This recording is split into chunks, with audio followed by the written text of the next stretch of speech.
Sa ngalan ng Ama, ng Anak, at ng Espiritu Santo. Amen. Sumainyo ang Panginoon. At sumainyo rin. Sa araw na ito, ginugunita natin ang kapistahan, the presentation of the Lord. Ang pagdalala kay Jesus, ang ating Panginoon, sa templo. Mga kapatid, hindi ibig sabihin ikaw ay mabuti na, hindi ka nagagawa ng mabuti. Ito ang pinapaalala sa atin ng kapistahan. Ang ating mahal na ina, si Maria, ay malinis. Pero siya pa rin ay pumunta sa templo, tinupad niya ang kautusan ng Panginoon. At ganyan din ang paanyaya sa ating lahat, mga kapatid.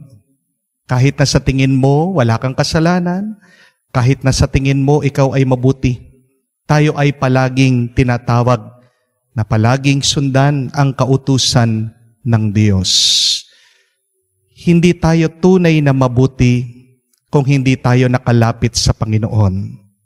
Tandaan po natin na hindi magiging ganap ang ating buhay kung wala si Kristo. Bakit ba tayo nanghihina minsan? Tayo naliligaw sa buhay dahil madalas tayo ay mag-isa na nabubuhay, tayo ay lumalayo sa Diyos. Kung gusto natin na magliwanag ang ating buhay, kailangan natin papasukin ang ating Panginoon, ang Kanyang Banal na Espiritu sa ating mga isip, sa ating mga puso, sa ating mga kaluluwa.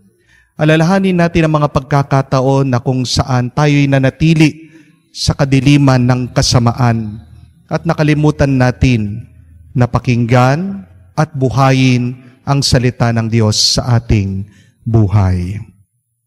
Inaamin ko Sa makapangyarihang Diyos at sa inyo mga kapatid, na lubha akong nagkasala sa isip, sa salita, sa gawa at sa aking pagkukulang. Kaya isinasamo ko sa Mahal Birheng Maria, sa lahat ng mga anghel at ng banal, at sa inyo mga kapatid, na ako'y ipanalangin sa Panginoong ating Diyos. Kaawaan tayo na makapangyarihang Diyos, patawarin tayo sa ating mga kasalanan, patnubayan tayo sa buhay na walang hanggan. Amen.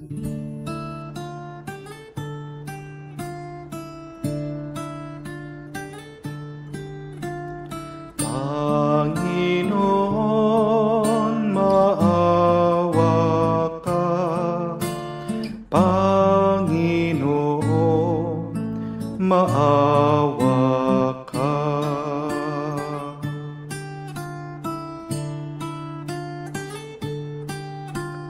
Kristo, maawa ka. Kristo, maawa ka sa amin. Panginoon, maawa ka. Panginoon, maawa ka. Manalangin tayo. Ama naming makapangyarihan, inululuhog namin sa iyong dakilang kamahalan na katulad ng iyong anak na naging hindi na iba sa mga tao na ngayoy dinala sa iyong banal na templo, kami rin naway maging dalisay at marapat dalhin sa banal na tahanan mo sa pagtitipong ito. Sa pamamagitan ni Jesucristo kasama ng Espiritu Santo, magpa sa walang hanggan. Amen. Pagbasa mula sa aklat ni Propeta Malakias. Ito ang sinabi ng Panginoong Diyos. Ipadadala ko ang aking sugo upang ihanda ang daraanan ko. At ang Panginoon na inyong hinahanap ay biglang darating sa kanyang templo. Darating ang pinakahihintay ninyong sugo at ipapahayag ang aking tipan. Ngunit sino ang makatatagal pagdating ng araw na iyon? Sino ang makakaharap pag siya'y napakita na? Siya'y parang apoy na nagpapadalisay sa bakal at parang matapang na sabon. Darating siya para humatol at dadalisayin niya ang mga saserdote, tulad ng pagdalisay sa pilak at ginto. Sa gayon, magiging karapat-dapat silang maghandog sa Panginoon. At ang mga handog na dadalhin ng mga taga-Huda at Jerusalem ay magiging kalugod-lugod sa Kanya, tulad ng dati. Ang salita ng Diyos. Salamat sa Diyos. Diyos na makapangyarihay, dakilang hari kailanman. Diyos na makapangyarihay, dakilang hari kailanman. Ang pintuang luma ay buksan ng lubos. Ang dakilang hari ay doon papasok. Diyos na makapangyarihay, dakilang hari kailanman. Ang dakilang haring ito ay sino ba? Siya ang poon, dakilang talaga. Saan mang labanan, tagumpay ay Kanya. Diyos na makapangyarihay, dakilang hari kailanman. Ang pintuang luma ay buksan ng lubos. Ang dakilang hari ay doon papasok. Diyos na makapangyarihay, dakilang hari kailanman. Ang dakilang hari, sino bang talaga? Makapangyarihang Diyos at hari siya. Diyos na makapangyarihay, dakilang hari kailanman. Pagbasa mula sa sulat sa mga Ebreyo. Yamang ang mga anak na tinuturing ng Diyos ay tao. Naging tao rin si Jesus tulad nila, may laman at dugo. Ginawa niya ito upang sa pamamagitan ng kanyang kamatayan ay maigapo niya ang diablo na siyang may kapangyarihan sa kamatayan.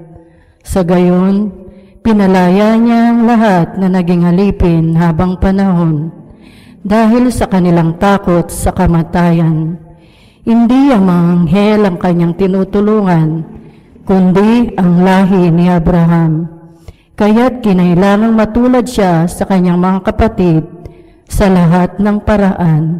Sa gayon, siya naging isang dakilang saserdote, mahabagin at tapat, naglilingkod sa Diyos at naghahandog ng hangin sa ikapagpapatawad ng mga kasalanan ng tao, sapagkat siya may tinukso at nagbata. Kaya ngayon matutulungan niya ang mga tinutukso. Ang salita ng Diyos. Salamat sa Diyos.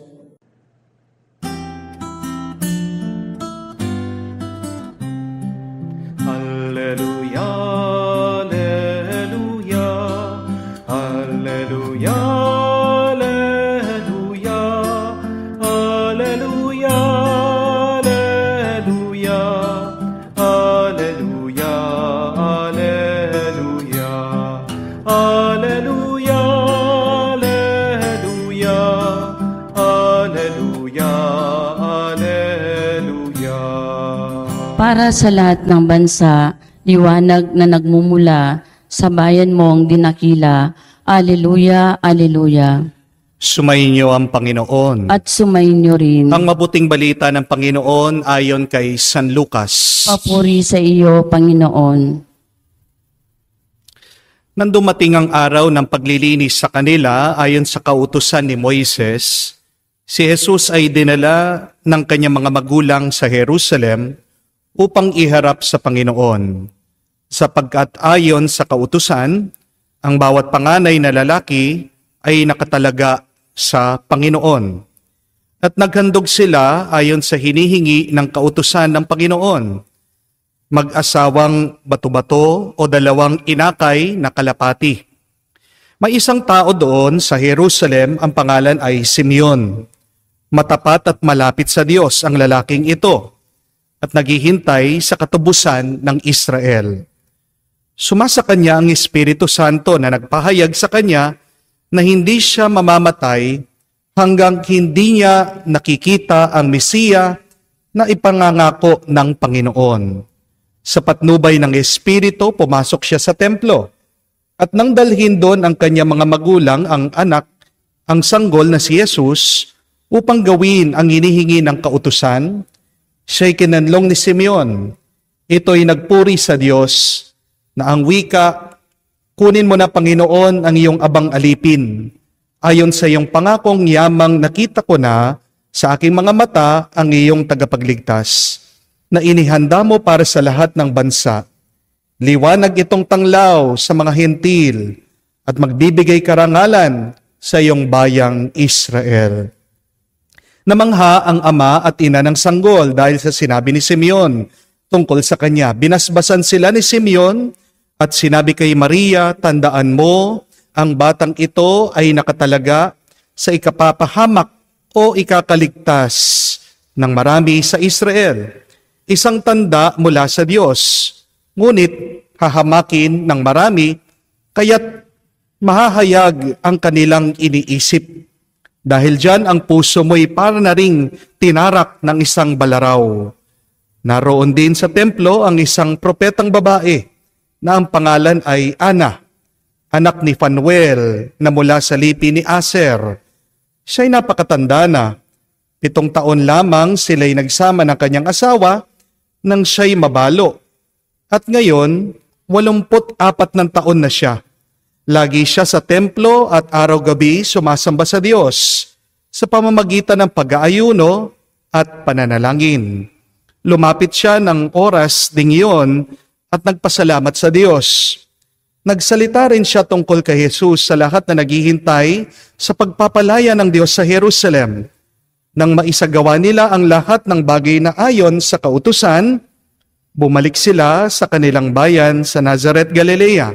Ang batay lumaking malakas, marunong, kalugod-lugod sa paningin ng Diyos. Mga kapatid, ang mabuting balita ng ating Panginoon. Pinupuri ka namin, Panginoong Yesukristo. Magandang araw po muli sa inyong lahat. Magandang araw po. At binabati din po natin lahat ng ating mga masugid na taga-subaybay ng ating online mass, lalong-lalo na po ang mga kapatid nating may sakit, nasa kanilang mga tahanan na hindi makalabas pero gustong makasimba. Patuloy po kaming nagdarasal para sa inyong mabilis na kagalingan. Marami din po na pinagdarasal natin ang ating mga kapatid na naghihirap, mga walang trabaho, mga humihingi ng dasal, mga nananalangin para sila ay umangat muli sa kanilang kabuhayan. Kasama po kayo palagi sa amin din mga panalangin sa misa. At ganyan din po patuloy natin pinagdarasal ang kaligtasan ng lahat ng ating mga kababayan, mga OFW na nasa iba't ibang dako ng mundo. Hinihiling natin ang kanilang lakas ng pangangatawan para pagpatuloy nila ang kanilang trabaho, ang kanilang misyon, hindi lang para sa kanilang mga pamilya, pero ang misyon ng pagpapalaganap ng ating pananampalataya na kahit sila ay nakalayo sa kanilang mga pamilya, sila po ay mga bagong misyonaryo natin ng ating inang simbahan. May tanong lang po ako, kung hindi po gumagana ang flashlight nyo, itatapon niyo po ba? Di ba hindi? Pag hindi gumagana ang flashlight, ano pong magandang gawin? Tignan mo kung merong baterya. Di po ba? Kung pong hindi gumagana ang iyong cellphone, itatapon niyo po ba? Hindi po. Anong kailangan gawin pag hindi gumagana ang cellphone? I-charge mo. Napakagandang aral po niyan. Isipin niyo po. Tayo po mga tao, nalolobat din tayo. Dumarating din sa ating buhay, nawawalan tayo ng gana, nawawalan tayo ng tuwa, nawawalan tayo ng pag-asa. Pero, pag dumating man ang panahon na ito, huwag mong babaliwalain ang tao. Huwag mong isasantabi ang tao. Huwag mong itatapon ang tao. Di ba, kayo pong mga magulang, pag masungit yung inyong anak, hindi nyo naman po ipapamigay yan eh. Di po ba? Kayo pong mga mag-asawa, nung honeymoon stage, di ba napaka-sweet nyo? Pero isang malungkot na katotohanan, people change. Magbabago't magbabago ang asawa mo. Pag hindi na siya yung dating kakilala mo, hindi na siya ganun ka-sweet, hindi na siya ganun kabait, bigla, naging tamad na siya, o napakasakit na niya magsalita sa iyo. Hihiwalayan mo na ba yung asawa mo? Di ba hindi? Pag nag-umpisa tayo sa isang trabaho, napakagana natin. Yung mga katrabaho natin, nakakaibigan natin. Pero kalaunan, pag tumatagal, nag-iiba din ang ugali ng mga yan, lalong-lalo ng ating mga boss. Pag mainit na ba yung ulo ng boss mo, pag masakit na siya magsalita sa'yo, iiwan mo na ba yung trabaho mo? Di ba hindi? We have to accept, my dear friends, that sometimes we experience darkness in our life. Not all of the time we are full of energy. Pero pag dumating ang pagkakataon na kailangan mo na ng baterya, ng lakas, ano pong baterya ang maganda? AA battery. Ano pong ibig sabihin ng AA? Baka hindi niyo po alam. Tandaan niyo po ito. Affection and attention. Ang ganda po, no? Subukan niyo man po. Doon sa mga pasaway, doon sa mga masama ang ugali, doon sa mga mahirap pakibagayan, marami dyan KSP lang. Naghahanap ng atensyon, naghahanap ng magmamahal sa kanila. Subukan niyo po, pansinin niyo, gabayan niyo, mahalin niyo, tanggapin niyo, magbabago ang taong yan. Magiging mas mabuti, magiging mas mabait. Amen? Kung hindi pa po sapat yung AA, meron pong AAA. Ano pong ibig sabihin ng AAA? Dagdagan niyo po ng isa pang A. Tandaan niyo po ito. A is for affection, A is for attention, another A is acceptance. Pagtanggap. Hindi lang yung minamahal mo, hindi lang yung pinapansin mo, pero kailangan paramdam natin, natanggap natin ang mga tao. Sabi nga po ng isang santo, si St. John Bosco, it is not enough for people to know that they are loved. It is much more important that they experience that they are loved. Magkaiba yung alam mo na mahal ka sa nararamdaman mo na minamahal ka. Di po ba? Dahil tandaan po natin, pagkatapos ng ating buhay, maaalala po tayo ng mga tao, hindi sa mga bagay na ating sinabi, hindi sa mga bagay na ating binigay sa kanila. Maaalala tayo ng mga tao kung ano yung naramdaman nila nung habang tayo'y kasama nila. I think that is a good question. Whenever we are around, how do we make people feel? Ramdam ba nila na nauunawaan mo sila, natanggap mo sila? Nararamdaman ba nila ang pagmamahal? At kadalasan ang pagmamahal nag-uumpisa yan sa pagpapatawad at sa pagtanggap. Meron pa pong isang klase ng battery, Type C. Alam niyo po ba yon? Yung po mas malaki. And what the C stand for? Compassion. Malasakit. Paano ka magkakaroon ng malasakit sa iba? Put your shoes on the shoes of others. Try walking in their shoes. Try living their life. Alam niyo po, bakit nawawalan tayo ng malasakit sa iba? Kasi palagi nating iniisip, ako. Pero kung susubukan mo, umpisan mo, uunawain mo yung taong yon, doon ka mahahabag, doon ka maaawa. Bakit mainitin ang ulo ng boss mo? Hindi mo alam, may sakit ang asawa niya. Bakit ba napakasungit ng biyanan mo? Matanda na, masakit yung kanyang paa. Pagkatapos, ang tagal ng balo, mag-isa sa bahay, walang makausap, kaya masungit. Bakit nagre-rebelde ang iyong anak? Hindi mo alam, baka binubuli sa school. Ayaw lang sabihin sa'yo. Compassion is walking on the shoes of others. Pag nararamdaman ng ibang tao na may nakakaunawa sa kanila, isa pong paraan yan ng pagbibigay ng lakas sa kanila. Amen? Meron pa pong isang klase ng baterya. Mas malaki po sa Type C, Type D. At alam niyo po kung anong ibig sabihin ng D? It is direction. Marami po mga tao ang walang gana sa buhay, ang gusto ng mamatay dahil wala silang nakikitang kahulugan sa kanilang buhay. Minsan ang kailangan lang nating gawin ay samahan natin ang mga taong depressed at nalulungkot. Kailangan minsan sa buhay, pakinggan mo lang kung ano yung problema ng iba at tulungan natin sila na makatayo at magpatuloy sa buhay. When you give a person a sense of direction, they would be energized once again.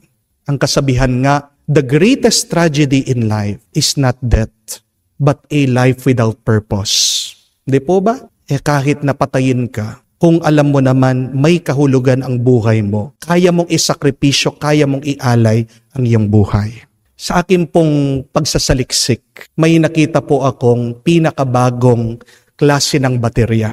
Mas matibay, mas malakas, puno po ng energy. Ano po ang pangalan? Type J. Totoo po ito. Ginagamit po ito sa mga medical devices. Type J battery. Pero hindi po ba saktong-sakto? Sino po ba dapat ang maging baterya? Magbigay ng lakas, liwanag sa atin. Sino ang J ng ating buhay? Kung hindi si Jesus, Jesus. At yan po ang mabuting balita ng ating kapistahan ngayon. Ang pagdala ng ating Panginoon sa templo. Inihayag nitong propeta si Simeon that Jesus is the light of the nations and the glory of Israel. Kung gusto natin magkaroon ng panibagong liwanag sa ating buhay, dapat papasukin natin ng Diyos sa ating isip, sa ating puso, sa ating kaluluwa. Hindi po natin maiwasan mga kapatid na darating ang kadiliman sa ating buhay. Kamukha po sa ating pang-araw-araw na buhay, magkakaroon ng mga brownout. Di po ba? Pero dalawa lang po ang pwede nating gawin pag madilim sa buhay. Una, manatili ka at maghintay. Pero pangalawa, ang gumalaw ka at maghanap ng liwanag. Pero ito po ang paalaala. Kung ikaw man ay gagalaw, kikilos, at maghahanap ng liwanag, mag-ingat ka. Dahil madalas, pag ikaw ay nasa dilim, ikaw ay masasaktan kung kikilos at gagalaw ka. Di po ba? We should be careful, my dear friends, when we are in the darkness of our lives. Because if you move, there is a great possibility that you will get hurt. Mga kapatid, isang magandang paalaala that when life is bad, do not make it worse. When life is heavy, do not add more burdens to your life. When life is dark, do not get lost. Kadalasan yan yung problema na napakarami po sa atin. Hindi po ba? May problema na ginagawang mas malala pa ang kanilang buhay. Halimbawa, meron po mga ibang bata, hindi na nga nakapag-aral. Dinadala na lang sa drugs. Nakikipagbarkada na lang. Meron po mga iba, wala nang ang trabaho, nakikipag-inuman pa, puno pa ng bisyo. Meron po mga iba, di ba? Wala nang ang pera, puno pa ng utang, nakikipagsugalan pa. Minsan, yung mga ibang misis pag nalaman nila na nangaliwa ang kanilang mga asawa, pinapabayaan ang kanilang sarili. Minsan, pag merong sakit na nararamdaman, yung mga iba, nagiging napakasungit sa mga nag-aalaga sa kanila. Mga kapatid, kung nagiging madilim ang ating buhay, ang pinakamagandang gawin ay manatili ka muna at maghintay. Dahil ang mabuting balita, yan ang dahilan bakit dumating ang ating Panginoon sa ating buhay. Para bigyan niya tayo ng panibagong liwanag, panibagong lakas. Pero ang tanong, paano ba natin papapasukin ang liwanag ng Diyos sa atin? Tingnan po natin ang isang taong pinagpala sa nabasang ebanghelyo. Simeon was blessed by his encounter with Jesus. At alam niyo po ba kung anong ibig sabihin ng pangalang Simeon? Simeon means to hear, ang makinig. Mga kapatid, napakaganda ng paalaala sa atin. Gusto mong pumasok ang Diyos sa iyong buhay? Gusto mong pagpalain ka? Start with hearing God's Word. Ang mga marunong makinig sa Diyos, ang mga marunong umunawa sa kautusan ng Diyos, sila ang mga pinagpapala at nagliliwanag ang kanilang buhay. Alam niyo po, sabi po ng isang exorcist priest, ang pinakaayaw na ayaw ng demonyo na ginagawa natin ay yung tayo ay tumatahimik. The devil hates silence. Bakit po ayaw ng demonyo ang katahimikan? Dahil tandaan niyo po, God speaks to us in silence. Ano po ang sabi ng Diyos kay Moises nung sila'y nagkatagpo sa bundok? Be still and know that I am God. Mababasa niyo po yan sa Biblia. Be still, be silent, and know that I am your God. Pag tahimik ka, pag nakikinig ka sa Diyos, lalapit ang Diyos sa iyo, papasok ang Diyos sa iyong puso, pagtatanggol ka ng Diyos. Kaya nga po, tingnan niyo kung anong ginagawa ng masama. Palagi tayong dinidistract sa social media. Pinapasukan ka ng mga masasamang kaisipan para hindi mo mapansin ang presensya ng Diyos sa iyong buhay. Mga kapatid, hindi man natin maiiwasan ang kadiliman ng buhay.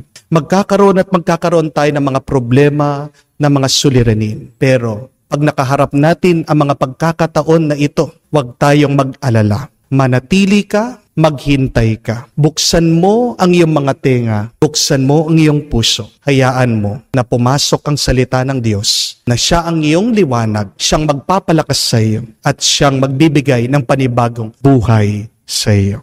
Sa misang ito, tayo po ay magpasalamat dahil sa kabutihan at pagmamahal ng Diyos. Sa mga pagkakataon na malapit na tayong sumuko, dahil balot na balot tayo sa kadiliman ng mga problema ng ating buhay, naway tulungan tayo pagkalooban ng bagong pag-asa, naway palakasin tayo muli ng Panginoon. Do not worry, because Jesus as our light is coming to you. Just trust Him, just hope, and believe. Amen.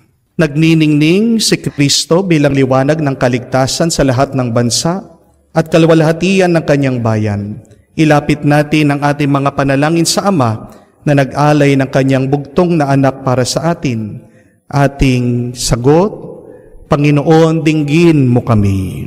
Panginoon, dinggin mo kami. Ang simbahan sa buong mundo naway ipakita ang tunay na mukha ni Kristo at maging tanda ng kaligtasan sa lahat.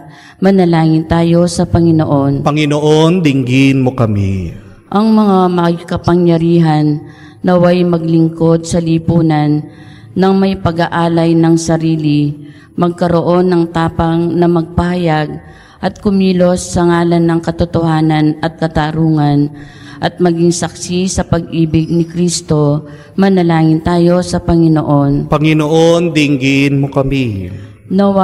Tayo'y naway mabigyan ng sigla ng pagiging masunurin ng Birhen Maria at ni San Jose sa laging pagtupad sa mga kautusan ng simbahan.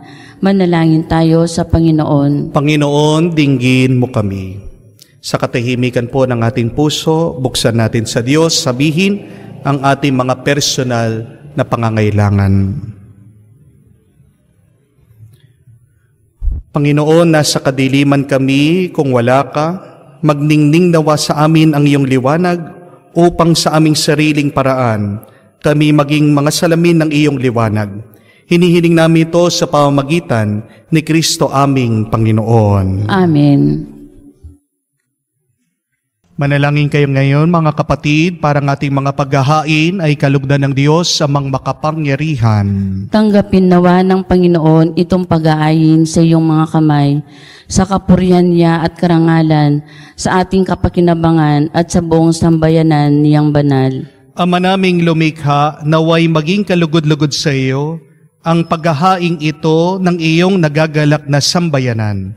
Niloob mo para sa ikabubuhay ng sanlibutan ay may handog ang tupang maamo at walang bahid dungis si Jesucristo ng iyong anak at aming Panginoon magpa sa walang hanggan. Amen. Sumainyo ang Panginoon. At sumainyo rin. Itaas sa Diyos sa inyong mga puso at diwa. Itinaas na namin sa Panginoon. Pasalamatan natin ang Panginoong ating Diyos. Marapat na siya ay pasalamatan. Ama naming makapangyarihan, tunay nga marapat na ikaw ang aming pasalamatan.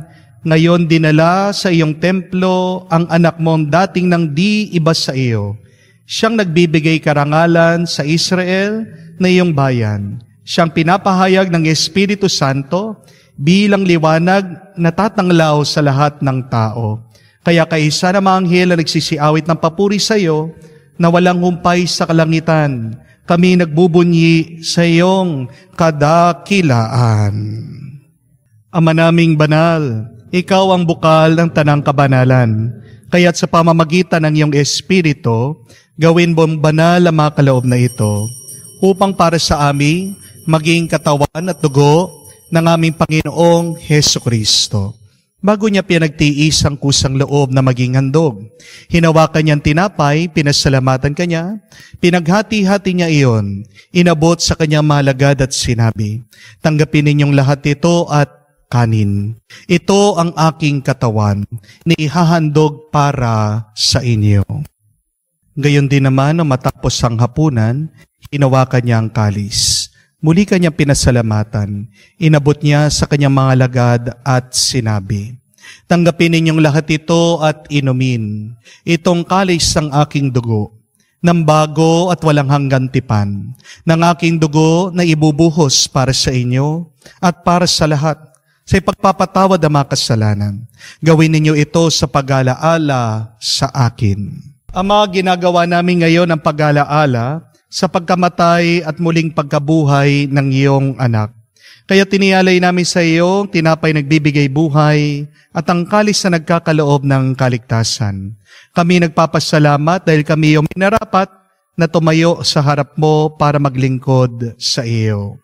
Isinasamo namin kami magsalo-salo sa katawan at dugo ni Kristo ay mabuklod sa pagkakaisa sa pamamagitan ng Espiritu Santo. Ama, lingapin mong iyong simbahan, laganap sa buong daigdig, puspusin mo kami sa pag-ibig. Kaysa ni Francesco ang aming Papa, Florentino aming Arsobispo at ng Tanang Kaparian. Alalahanin mo rin ang aming mga kapatid na nahihimlay, may pag-asang muling mabubuhay. Gayon din lahat ng mga pumanaw, kawan mo sila't patuloyin sa iyong kaliwanagan. Kawan mo't pagindapatin kaming lahat, makasalo sa buhay na walang wakas. Kaysa na mahal na Birhen Maria, Ina ng Diyos, kaysa na mga apostol, lahat na mga banal, na namumuhay dito sa daigdig na kalugod-lugod sa iyo. May pagdiwang nawa namin ang pagpupuri sa kararangal mo, sa pamamagitan ng iyong anak kaming Panginoong Heso Kristo. Sa pamamagitan ni Kristo, kasama niya at sa Kanya, ang lahat ng parangal at papuri ay sa iyo, Diyos Ama, makapangyarihan, kasama ng Espiritu Santo, magpasawalang hanggan. Amen, Amen, Amen. Sa nakakagaling na utos, tayo ngayon ay magdasal sa panalangin tinuro sa atin ng Panginoong Heso Kristo. Hinihiling namin kami adyas sa lahat ng masama, pagkalooban ng kapayapaan araw-araw, iligtas sa kasalanan, ilayo sa lahat ng kapamakan, samantalang aming pinanabikan dakilang araw ng pagpapahayag ng tagapagligtas naming si Heso Kristo. Sapagkat iyo ang kaharian at ang kapangyarihan at ang kapurihan magpakailanman. Amen. Panginoong Heso Kristo, sinabi mo sa iyong mga apostol, kapayapaan ang iniiwan ko sa inyo, aking kapayapaan binibigay ko sa inyo. Tunghayan mo ang aming pananampalataya, huwag ang aming pagkakasala. Pagkalooban mo kami ng kapayapaan at pagkakaisa, ayon sa iyong kalooban, kasama ng Espiritu Santo, magpa sa walang hanggan. Amen. Kapayapaan ng Panginoon ay laging sumainyo. At sumainyo rin. Magbigayan po tayo ng kapayapaan sa bawat isa. Peace be with you po. Kapayapaan po sa inyong lahat.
Mga kapatid, naririto ang ating Panginoong Jesucristo, Kordero ng Diyos, nag-aalis sa mga kasalanan ng sanlibutan.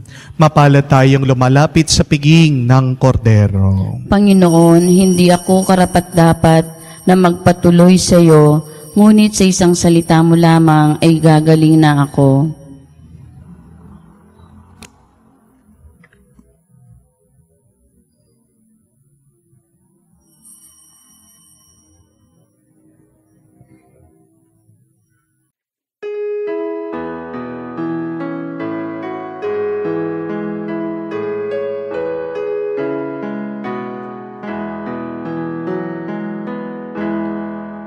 Tinanggap ko ang buhay na Diyos, puso ko ay nakalahak.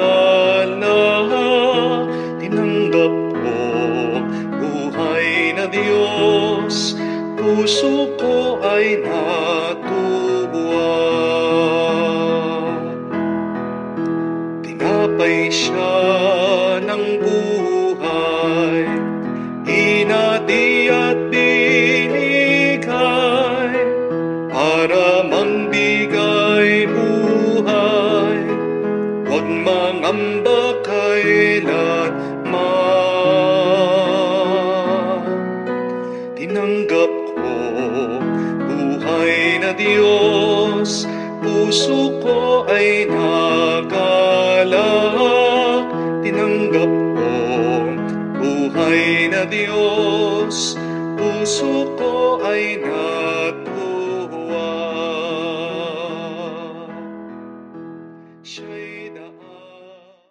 Tayo po ay lumuhod para sa panalangin sa kabanal-banalan na puso ni Jesus. Jesus, Diyos ko, iyong nasabi humingi kayo't bibigyan. Maghanap at matatagpuan ninyo, kumatok at bubuksan ang pinto para sa inyo. Tunghayan mo po, ako'y nakaluhod sa may paanan mo, napupuno ng buhay na pananampalataya at tiwala sa iyong mga pangakong pinababatid ng iyong kabanal-banalang puso at sinasambit ng iyong mga labi. Narito po ako upang hilingin ito sa katahimikan ng ating puso, banggitin natin sa Diyos ang ating mga kahilingan.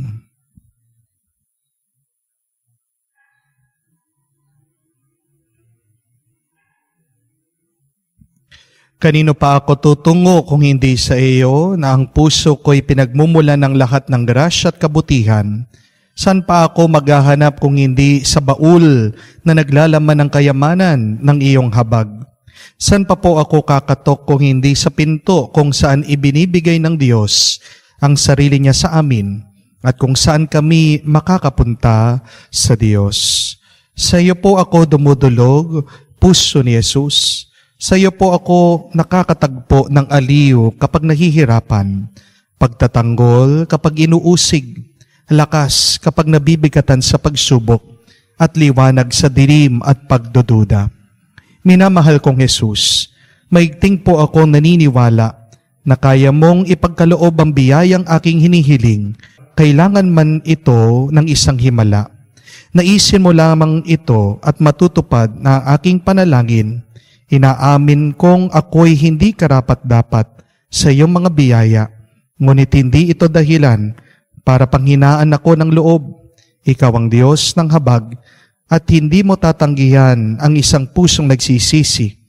Tingnan mo nawa po ako ng may habag at mababatid ng iyong puso sa aking mga kasiraan at kahinaan, ang dahilan upang pagkaloob mo ang aking mga panalangin.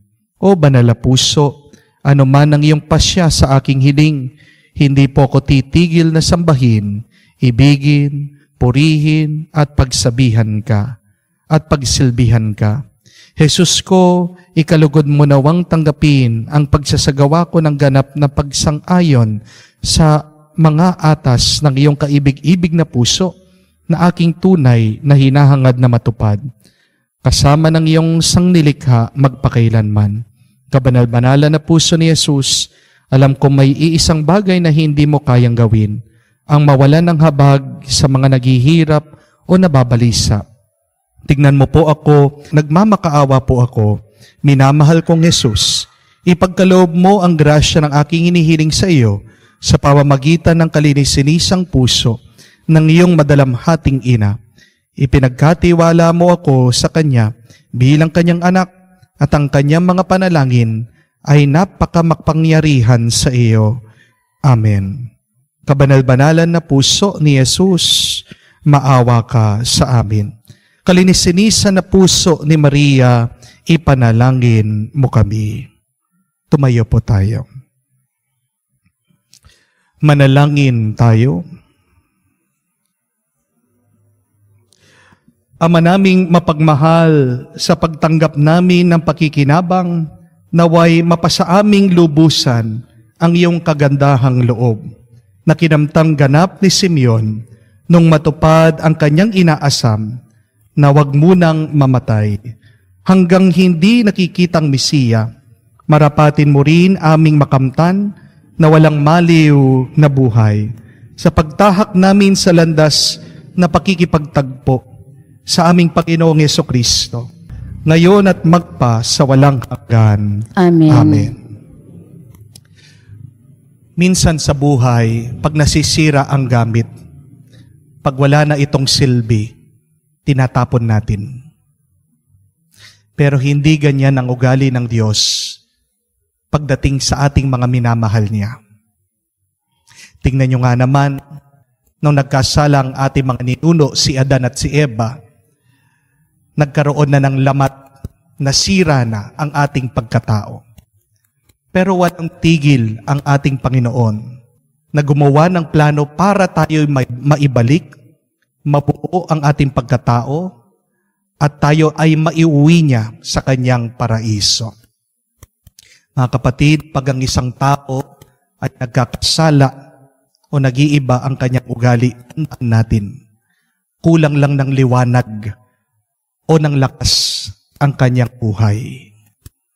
Maaari nating tanggapin, mahalin, magmalasakit sa taong nagkasala o nagkamali.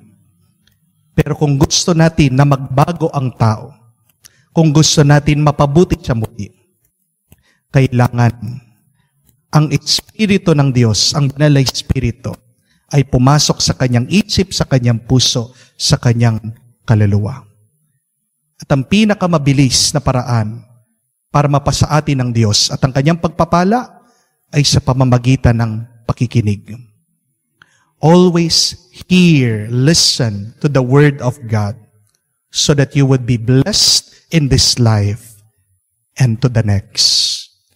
Sumainyo ang Panginoon At sumainyo rin. kayo ay pagpalain ng Diyos makapangyarihan sa ngalan ng Ama, ng Anak, ng Espiritu Santo. Amen. Ang ating misa ay natapos na. Humayo kayo sa kapayapaan ni Kristo. Salamat sa Diyos. Sa ngalan ng Ama, ng Anak, at ng Espiritu Santo, Amen. sumainyo ang Panginoon. At sumainyo rin. Mga kapatid, tayo ay nasa unang linggo ng panahon ng Kwaresma. Bago tayo basbasan ng Diyos, tayo ay susubukan niya. Kaya dapat tayo ay magalak at huwag mag-alala. Pakatandaan natin that before the blessing, there is a testing. At wala sa atin ang hindi susubukan ng Diyos. Isang pagsubok ng Diyos sa atin ay ang tukso. Hinahayaan ng Diyos Ama na tayo ay tuksuhin ng masama. Mananalo tayo laban sa masama kung tayo ay palaging lalapit, magtitiwala, mananatili sa presensya ng Diyos. Pinakamakapangyarihan na sandata natin laban sa masama ay hindi lang ang kanyang salita, kung hindi ang pananalangin. Our greatest weapon against the evil one is prayer. Kaya naman, minsan pa, sa banal na misang ito, tayo ay magdasal. Magpakumbaba tayo ngayon, aminin natin ang mga pagkakataon na tayo ay nagkamali, nahulog sa kasalanan. Ang pagpapakumbaba ay sa dingdaan para tayo ay muling pagpalain ng Diyos Ama. Inaamin ko sa makapangyarihang Diyos at sa inyo mga kapatid, na lubha akong nagkasala sa isip, sa salita, sa gawa, at sa aking pagkukulang. Kaya isinasamo ko sa mahal na Birhen Maria, sa lahat ng mga anghel at mga batal, at sa inyo mga kapatid, na ako'y ipanalangin sa Panginoong ating Diyos. kaawaan tayo na makapangyarihang Diyos, patawarin tayo sa ating mga kasalanan, patnubayan tayo sa buhay na walang hanggan. Amen.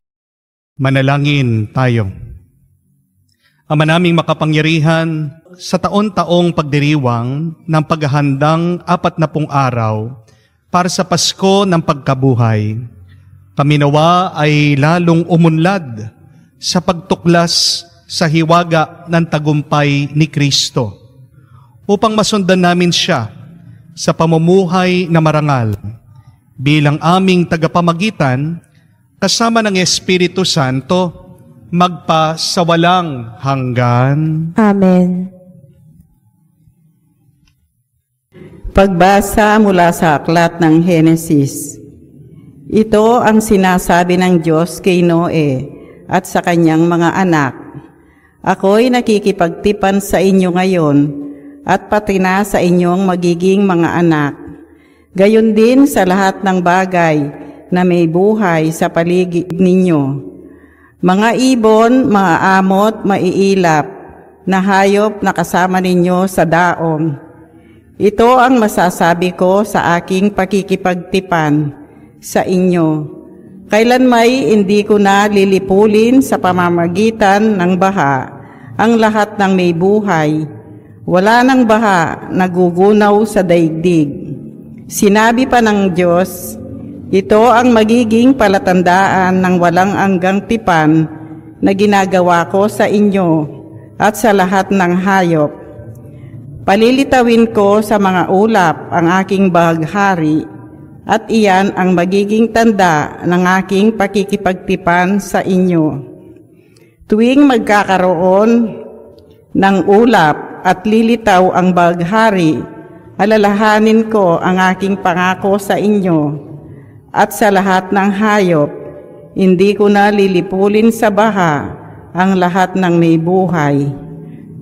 Ang salita ng Diyos. Salamat sa Diyos. Poon iyong minamahal ang tapat sa iyong tipan. Poon iyong minamahal ang tapat sa iyong tipan. Ang kalooban mo'y ituri, O Diyos, ituro mo sana sa abang mong lingkod. Ayon sa matuwid, ako ay turuan. Ituro mo poon ang katotohanan, tagapagligtas ko na inaasahan. Poon iyong minamahal ang tapat sa iyong tipan. Poon gunitain pag-ibig mong wagas at ang kabutiang noo pa'y nahayag. Pagkat pag-ibig mo'y hindi magmamaliw, ako sana poon ay alalahanin. Poon iyong minamahal ang tapat sa iyong tipan. Mabuti ang poon at makatarungan sa mga salari, guro at patnubay. Sa mababang loob, siya yaong gabay at nagtuturo ng kanyang kalooban. Poon iyong minamahal ang tapat sa iyong tipan. Pagbasa mula sa unang sulat ni Apostol San Pedro. Pinakamamahal kong mga kapatid, si Kristo'y namatay para sa inyo. Namatay siya dahil sa kasalanan ng lahat. Ang walang kasalanan para sa mga makasalanan upang iharap kayo sa Diyos. Siya'y namatay ayon sa laman at muling binuhay ayon sa Espiritu. Sa kalagayang ito, pinuntahan niya at inaralan ang mga espiritong nakabilanggo. Iyan ang mga espiritong ayaw sumunod nang sila'y matyagang hinihintay ng Diyos noong panahon ni Noe. Samantalang ginagawa nito ang daong, sa tulong ng daong na ito'y iilang tao. Wawalo ang nakaligtas sa baha.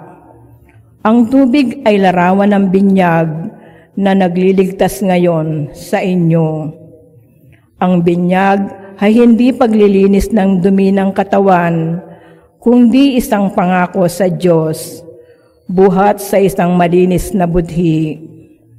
Inililigtas kayo ng binyag sa pamamagitan ng muling pagkabuhay ni Hesu Kristo, na umakyat sa langit at ngayon nakaluklok sa kanan ng Diyos. Naghahari siya roon sa mga anghel at sa mga kapangyarihan at lakas na panlangit.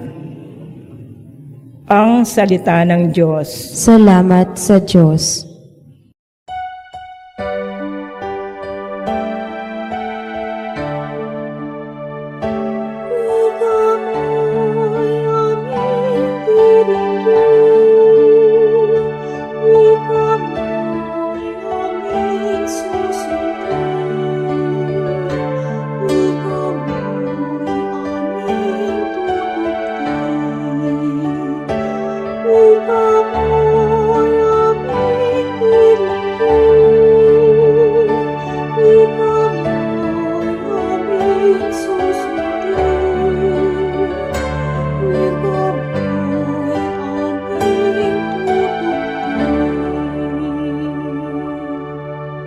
Ang tao ay nabubuhay hindi lamang sa tinapay, kundi sa salitang mahal mula sa bibig na banal ng Amang dating may kapal.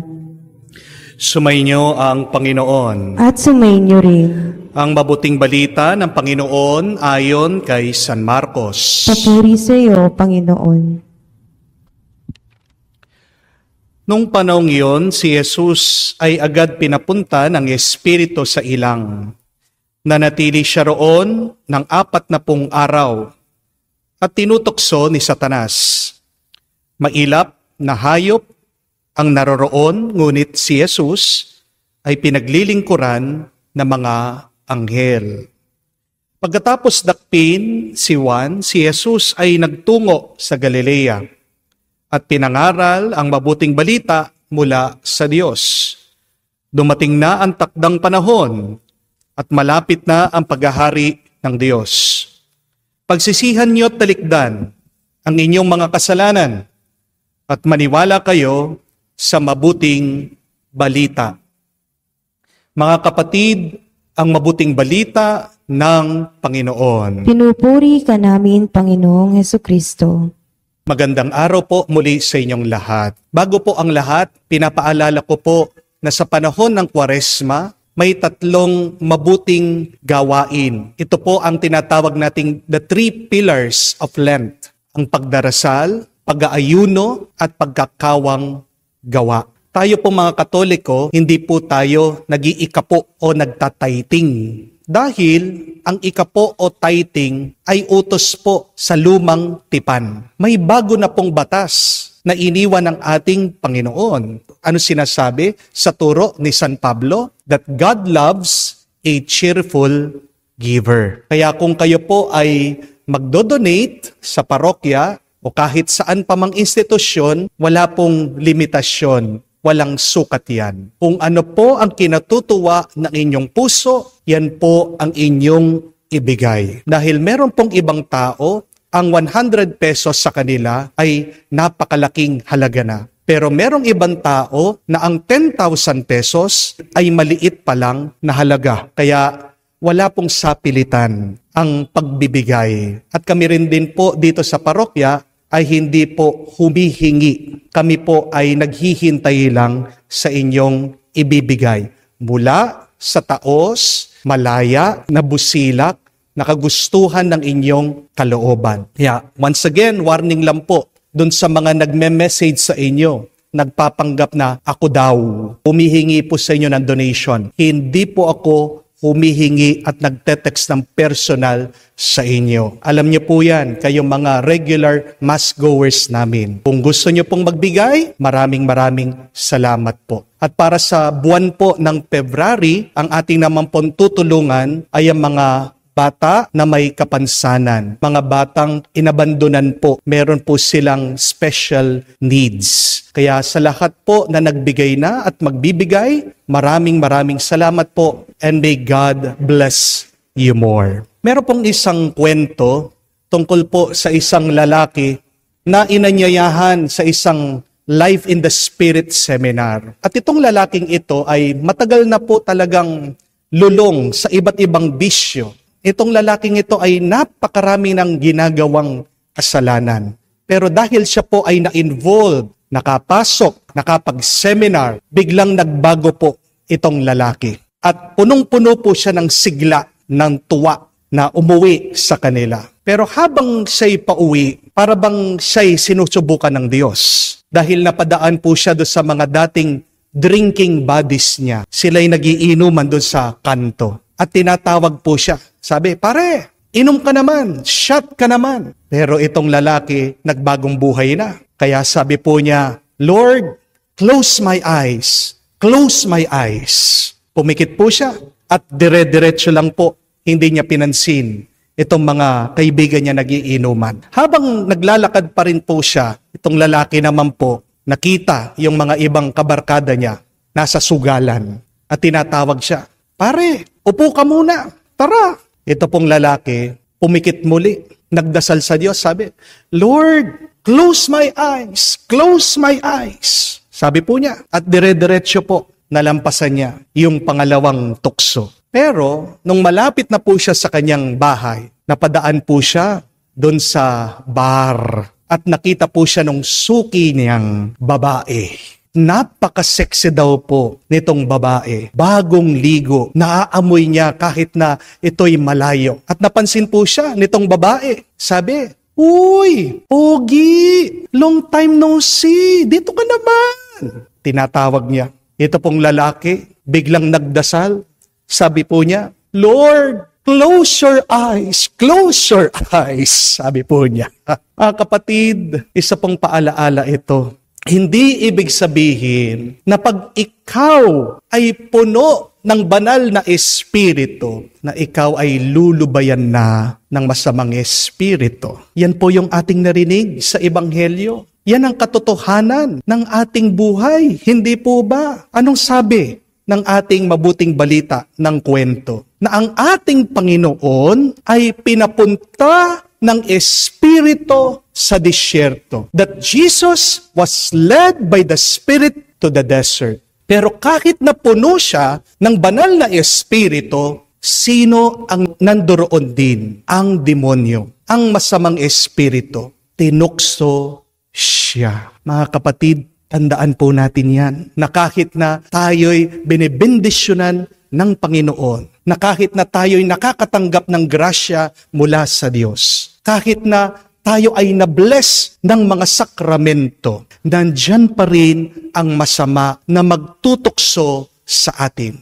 Nandyan pa rin ang demonyo na humihila sa atin pababa. Nandyan pa rin ang dyablo. Tinatawag tayo para magkasala. Hindi po ba? Yan ang katotohanan at realidad ng ating buhay. Hindi ibig sabihin na pag ikaw ay nagsisimba na mawawala yung iyong mga masasamang naiisip. Hindi ibig sabihin pag ikaw ay paladasal, nagnonovena, nagro-rosaryo, na nababawas, nawawala, naaalis ang iyong galit at sakit ng loob. Maaaring paunti-unti nakakalimutan mo, pero ilang saglit na naman, ilang araw na naman, biglang bumabalik yung ating inis, yung ating galit, yung ating sama ng loob. Hindi naman po ibig sabihin na pag ikaw ay nagba-Bible study, na nawawala agad ang iyong inggit, ang iyong paghuhusga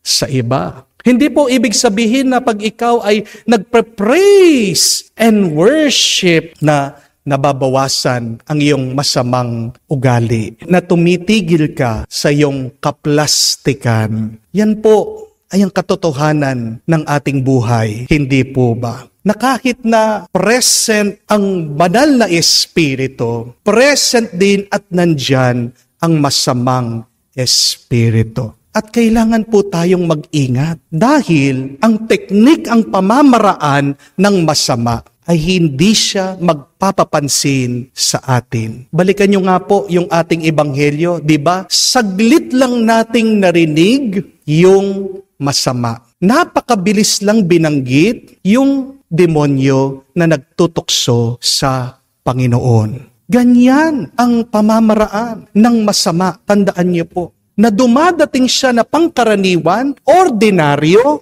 ayaw niyang magpapansin sa iyo. Para kung hindi mo siya mapansin, mananatili siya at magiging parte na siya ng iyong pag-uugali at ng iyong pamumuhay. Dahil kung magpapapansin ang masama, siguradong ikaw ay mabibigla at iiwas sa kanya. Hindi po ba? Pero kung darating na lang siya na tahimik sa iyo, hahayaan mo na manatili ang masama. Mag-ingat po tayo, mga kapatid. Kailangan maging alisto at maging alerto tayo. Palagi nating suriin ang ating puso, ang ating kalooban, ang ating buhay kung nandyan na ba ang masama. Sabi nga po ni Pope Francis that sin starts when we give in to temptation. Ang masama, palagi tayong kinukumbinsi na hindi naman talaga masama yung mga pinapagawa niya sa atin. Diba? Ano sasabihin niya? Tikim lang. Konti lang. Hindi naman masama. Hindi naman palagi. Pero alam po natin kung ano ang epekto ng patikim-tikim. Diyan nag-uumpisa ang pagkalulong at addiction sa bisyo. Alam niyo po ba na ako po ay dating addict sa paninigarilyo? Chain smoker po ako. Nung pong ako ay college, nakakadalawa-tatlong pakete po ako ng sigarilyo. Paano po ito nag-umpisa? Dahil niyaya lang po ako ng aking mga kaklase. Sabi nila, isa lang. Yung isa, naging dalawa. Yung dalawa, naging tatlo. Hindi ko po namalayan. Pagkatapos ng isang buwan, nakakaubos na po ako ng isang pakete. Sa 2 buwan, 3 buwan, yung isang pakete naging 2 pakete. Sa isang taon, yung 2 pakete, nakakaubos na po ako 3 pakete hanggang 1 rim ng sigarilyo. Yan ang teknik, ang pamamaraan ng masama. Pansinin nyo din po yung mga nahulog ng loob sa inyo, sa kanilang mga hindi asawa. Paano nag-umpisa ang hindi tamang relasyon, ang tinatagong relasyon? Diba? Sa pa-text-text lang, sa pakukumusta-kumusta. At pagkatapos nito, nag-develop sa pag-uusap, araw-araw na pinapansin, at pagkatapos, paano po ito lumaki? Sa pabeso-beso, sa pa-embrace-embrace, at bakit merong nangyari na hindi dapat na mangyari. Dahil sinabi, minsan lang naman, wala namang makakaalam. Pero, yan ang katotohanan ng buhay. Ang mga bagay na hindi natin napapansin ay ang mga bagay na delikado at nakakasira sa ating buhay. Ang kawayan, napakatibay, hindi po ba? Ano po ang maninira sa kawayan? Yung pong tinatawag nating mga bukbok. Ano ang bukbok? Napakaliit nandoon sa loob ng kawayan. Ano po ang maninira sa matibay na bakal kung hindi kalawang? San po nagmumula ang kalawang? Sa loob din na mismo ng bakal. Tingnan niyo po yon. Ano po ang naninira dito sa mga bagay na ito? Mga maliliit na bagay. Hindi ko po alam kung nabalitaan niyo din yung nangyari sa Bulacan. Nahulog po yung choir loft. Napakarami pong mga tao ang nasaktan. Meron pong isang ginang matanda na nasawi. Ipagdasal po natin ang mabilis na kagalingan nitong mga parokyanos, itong mga nananampalataya na nasaktan nung gumuho po ang choir loft. Ash Wednesday po nangyari ito. Pero bakit po bumagsak itong second floor? Doon sa kanilang investigasyon, ang nakita nilang sanhi, mga anay. Ang anay, hindi mo makikita na nandyan yan. At ganyan din po ang masama, ang demonyo. Hindi talaga magpapakita at magpapapansin yan. Kung hindi natin hahanapin, kung hindi natin susuriin, hindi natin makikita at mapapansin. Ang tanong, bakit ba tayo tinutokso ng masama? Tandaan niyo po ito. Meron palaging dahilan ang masama Bakit sinisiraan niya tayo? Dahil ayaw ng demonyo na tayo'y pagpalain at basbasan ng Diyos. Huwag po tayong mapanghinaan ng loob. Pag tayo ay sinusubukan, pag tayo ay tinutokso ng masama. Dahil ang mabuting balita, hindi tayo hahayaan ng Diyos na humarap sa masama na hindi niya pinapadala ang kanyang mga anghel. Kailangan lang tayong maging aware, maging mulat, maging conscious na habang tayo nahihirapan, nandyan din ang mga anghel ng Diyos na tumutulong sa atin. Kung paano narinig natin sa Ebanghelyo na ang ating Panginoon ay tinukso ng masama, meron din mga mababangis na hayop doon sa disyerto, pero nagpadala daw ang Ama ng mga anghel para paglingkuran at tulungan siya. Gusto mo bang makita ang mga anghel sa iyong buhay? Mag-umpisa kang magdasal. Ang dasal ang pinakamabisa nating sandata laban sa masama. Our prayer is our greatest weapon against the evil one. Kaya nga po, pag ikaw ay nahihirapan, matuwa ka kasi ano ang kasunod dyan? Ang pagpapala ng Diyos. Para malabanan natin ang masama, tayo'y magdasal. At kailangan din natin pagmunihan, isipin, ano ang pagpapalit natin kung tayo ay magpapadapa sa tukso, kung tayo ay magpapakuha sa tukso ng demonyo. Kailangan natin palaging isipin kung ano ang grasyang mawawala sa atin kung tayo ay magpapakuha at magpapadapa sa tukso ng demonyo. Meron po akong confession sa inyo. Okay lang po ba? Huwag niyo pong pagsasabi ito. Sa atin lang. Nung ako po ay nag-aaral sa pagkapare, nagkaroon po ka ng girlfriend. Hindi po alam ito ng maraming tao. Tinago ko po ito. Pero naging napakalaking pagsubok ito sa aking buhay. Nung nagkaroon po ako ng girlfriend, hindi ko po makalimutan. Kami po ay nanood ng sine. Anong ginawa po namin sa sine? E di nagrosaryo. Siyempre, nag-date po kami, no? At alam nyo po, nandun po kami sa sinihan. Naglalabing-labing. Ito po yung aking confession sa inyo. Sinabihan po ako ng aking girlfriend. Bigyan mo lang ako ng anak. Bigla po ako napaisip. Kasi, sabi ko, kung susundan ko itong gusto ng aking girlfriend, ano kaya ang mangyayari sa akin? Yun po yung tukso ng demonyo eh. Hindi pa kami kasal. Nag-aaral pa kami, nagpapari ako. Sinubukan po ako ng masama ng demonyo. Kaya bigla po ako napaisip. Salamat sa Diyos, nagdasal din po ako. Ano po ang dahilan bakit hindi ko sinundan yung gusto ng aking girlfriend? Nabigyan ko daw po siya ng anak kahit po hindi kami ikasal. Kasi sabi ko, paano ang aking kinabukasan?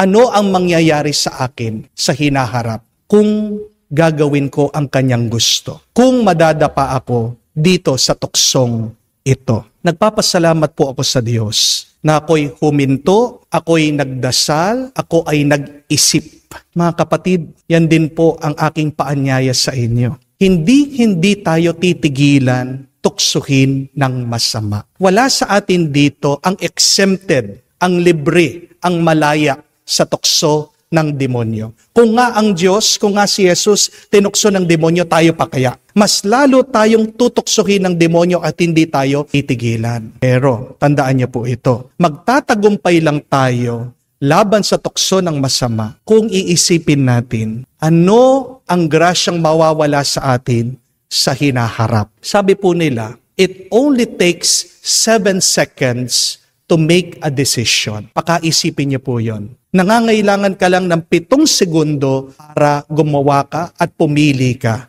ng isang desisyon. Bago sana na makapili ka ng desisyon, bago ka sana gumawa ng masama, doon sana sa loob ng 7 segundo, magdasal ka, magmuni ka, pakaisipin mo kung ano ang mawawalang kabutihan mo sa hinaharap. At doon sa 7 segundo, bago ka gumawa ng desisyon, mabuti man o masama, sana maging mulat ka, maging aware ka, maging conscious ka na nandoon din ang Diyos kasama mo. Mga kapatid, kung tayo ay magdarasal, kung tayo ay sasangguni sa Diyos, makakaiwas at makakaiwas tayo sa masama. Kapatid, may malaking pagpapala ang naghihintay sa atin kung malalampasan natin ang mga tukso ng demonyo. Huwag po tayong magpalinlang. Huwag mong babaliwalain at ismolin ang demonyo. Sinasabi lang niya sa iyo, huwag mo kong pansinin. Hindi naman ako importante. Tayo maging mulat. Mag-ingat kayo. Palaging nandyan ang masama. Umiikot, nagbabantay, naglalagay ng patibong para tayo ay mahulog. Pero ang mabuting balita, palaging nandyan ang mga anghel ng Diyos tutulong sa atin. Mga kapatid, naway palagi nating piliin ang grasya ng Diyos.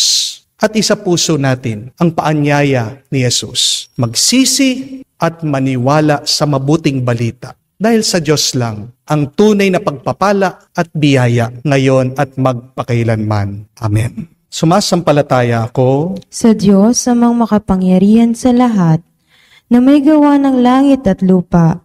Sumasampalataya ako kay Hesukristo, iisang anak ng Diyos, Panginoon nating lahat.